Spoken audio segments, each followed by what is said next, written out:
एक साहब ये हैं, इनका नाम अली है और पाकिस्तान से हैं ये। इन्होंने आपका आपका कोट आपको दोबारा मतलब आपकी कही भी बात दोबारा कोट की है। Due to skill shortage in all over the world, specially in IT field, as you mention in one of your review, only 3% university graduates are being hired in UK by the employers. My question is that students from Al Nafi can directly apply for these jobs from Pakistan? Can we get any visa sponsored job in UK or in other parts of the world? We are studying level 3 or in level 4 diplomas. क्या वो जो देखिए जगह खाली है इसको direct अल नाफी के student fill कर सकते हैं? देखें, होता ये है कि जब इमिग्रेशन पॉलिसीज़ बनती हैं ना, तो वो बड़ी अजीब इमिग्रेशन पॉलिसीज़ होती है। इमिग्रेशन पॉलिसी जो बना रहा होता है वो और यूनिवर्सिटी वाले आपस में कभी बात नहीं करते। इमिग्रेशन पॉलिसी वाला अपनी पॉलिसी बनाता है, एजुकेशन पॉलिसी वाला अपनी पॉलिसी बनाता है, यूनिवर्सिटी पॉलिसी अपनी बनाते हैं, ठीक है ना? हर कोई अपनी-अपनी पॉलिसी बनाता है। जो वो होता है जो वीज़ा जो होम ऑफिस होता है यूके, अब मैं यूके के पर्सपेक्टिव में बात कर रहा हूँ, ये यूएसए में भी यही हालात है, कनाडा में सब जगह यही हालात है।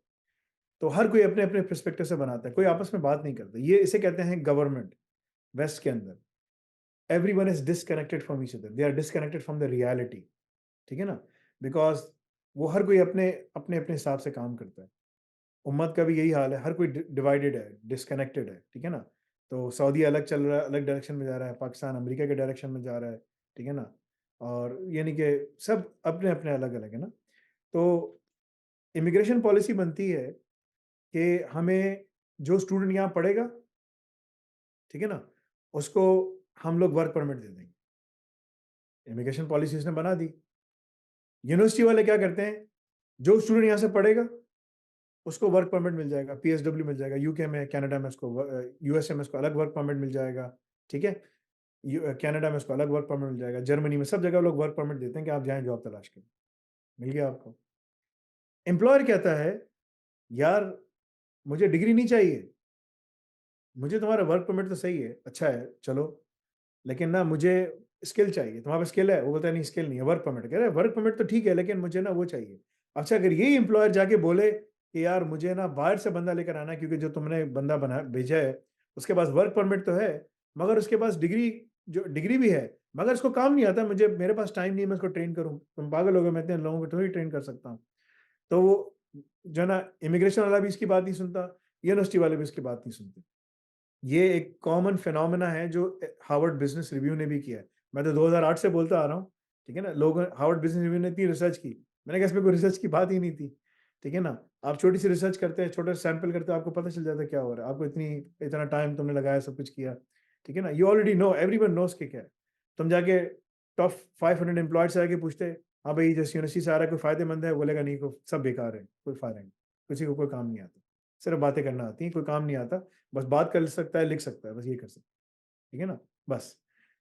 प्रॉब्लम ये सबसे बड़ा प्रॉब्लम है। तो वो जब ये एम्प्लॉयर बोलता है कि यार मैं अमेरिका से या यूके से मैं इसको स्पॉन्सर करता हूँ, तो वो बोलता है कि यार तुम्हारे पास ना स्पॉन्सर करने के लिए लिमिटेशन है। तुम्हें ना ये सारे कागज़ात जमा करने पड़ेंगे, ये टैक्स रिकॉर्ड जमा करना है सब। एम्प्लॉयर बोलता है यार छोड़ो यार, अब मैं इसके लिए कहाँ जाऊँगा? ये मुझे तंग कर रहे हैं इमिग्रेशन वाले, 10 चीज़ें मुझसे माँग रहे हैं, फलाना, फलाना, फलाना, तो वो नहीं करते।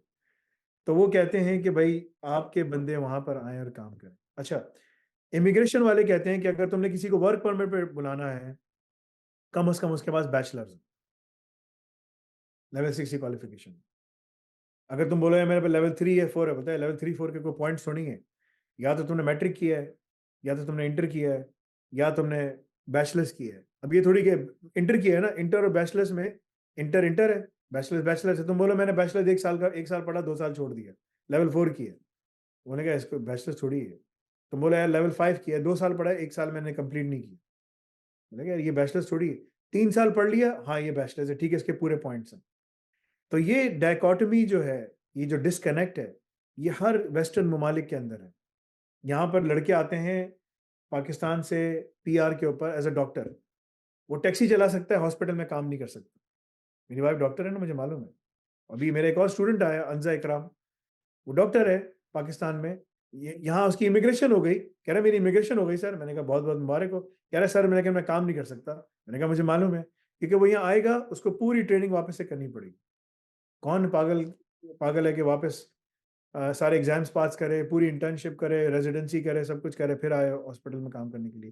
क्योंकि ये लोग यहाँ पर सिर्फ यूएसए को और यूके को मानते हैं, कनाडा वाले। यूएसए किसी को नहीं मानता, बोलता है कोई भी आए सब ट्रेनिंग पूरी करो, क्योंकि मेरी वाइफ ने यूएसए से किया है, इसलिए मुझे पता है। ठीक है, मैं यूएसए में उस वक्त काम कर रहा था और वो वहीं की पड़ी हुई है। और जो दूसरा कनाडा है, यूके है, यूके कहता है हम यूएसए को भी मानते हैं, कनाडा को भी मानते हैं, लेकिन यूएसए किसी को नहीं मानता। यूएसए कहता है मैं किसी को नहीं मानता, मेरे पास आके तुम शुरू से करो। कम से कम आईटी में वो मान लेते हैं, चलो ठीक है ना, लेकिन स्किल्स की जरूरत, सब चीज़ों की जरूरत पड़ती है। तो कहने का मकसद ये है, ये एक ना चिकन और एग की सिचुएशन है कि पहले चिकन आया था या पहले एग आई थी, मतलब कि एग आया था या चिकन आई थी, कौन आया था पहले। ठीक है ना, उर्दू मेरी थोड़ी सी खराब है, माफ कीजिएगा। ठीक है, तो it's a very precarious position that people are in. ठीक है, आपको अगर बाहर अप्लाई करना है, आपके पास मिनिमम RQF लेवल 6 की क्वालिफिकेशन होनी चाहिए ना। किसी किसी के ऐसी भी हो जाती है कि ऐसी बुला लेते हैं, but exceptions doesn't make the rule. Exception doesn't make the rule. Exception exception है ना, उसने बहुत मेहनत की, बहुत कुछ किया। मेरा दोस्त, मेरा कजन है, इंटर पास है, ब्रिटिश कोलंबिया में PR पे बैठा हुआ है। उसको कंपनी उठा के ले आई सिंगापुर से, काम करता था। ठीक है, उसको काम आता है। तो इट ऑल डिपेंड्स कि आपको काम क्या आता है, आप कितना काम करते हैं, आपका प्रोफाइल क्या है। ठीक है ना, बट इन जनरल आपको जरूरत पड़ती है क्वालिफिकेशंस की। दैट इज द रीजन कि हमने डिप्लोमास लेकर आए, दैट इज द रीजन कि आपको उसका फायदा है। और अल-रज़ाक प्रोग्राम में हम यही काम करते हैं कि आपको जॉब पे जाके बिठा देते हैं। तो अगर आप यूके में हैं, आपके पास PSW है, आपने हमारा कोर्स कर लिया और अल-रज़ाक की रिक्वायरमेंट्स पूरी कर ली, we give you 100% guarantee to place you on the job, because you are already ready. All we have to do is send them an email that you submitted us the requirements. Here's the employer. I mean, here's the employee. Interview him. If you like him, keep him. If you don't like him, we'll send another one. That's it. But that's how, जो अल-रज़ा की labs है ना, वो हम ऐसे बना रहे हैं, एम्प्लॉयर्स हमें कांटेक्ट कर रहे हैं, हमें जॉब चाहिए, क्योंकि वो दूसरे के पास जाते हैं, दूसरे एजेंसी के पास जाते हैं, वो बोलता है हमें 2 महीने की इसकी सैलरी चाहिए, 3 महीने की सैलरी चाहिए, जब हम उसको प्लेस करते हैं फलाना फलाना। कहते हैं यार ये क्या मजाक है यार, this is too much money. हम बोलते हैं जाओ फ्री में लो, शुरू के 5 बंदे फ्री में, उसके बाद अगर तुम्हें छठा बंदा हमसे चाहिए, उसकी सिर्फ पहले मंथ की सैलरी हमें दे दो, खत्म, जाओ काम करो। इतना कोई भी नहीं लेता। ठीक है, ज़्यादा हार्ड वर्किंग करनी, सब कुछ करना है, चलो उसकी आधी सैलरी दे दो, जाओ कर लो। And that's what we are doing. But तुम्हें काम, तुम्हारे बंदा ही हम तुम्हें डाल के देंगे जो तुम्हें चाहिए, बिकॉज हमारे पास उसकी रिक्वायरमेंट होती है। हम उसकी जॉब रिक्वायरमेंट्स को देखते हुए पूरी लैब्स डिजाइन करते हैं, बंदों को करवाते हैं, ठक करके बच्चे की जॉब हो जाए, बस और कुछ नहीं करते। There is no magic formula, it's all hard work and consistency and being proactive. That's the pathway to जन्नत, that's the pathway to success in this world, there is nothing else. पर्ची वर्ची नहीं है भाई, ठीक है ना, यहाँ पर कोई। That's what you have to do. So इतना आसान नहीं है, you have to go through a pathway, pathway से गुजरना पड़ता है।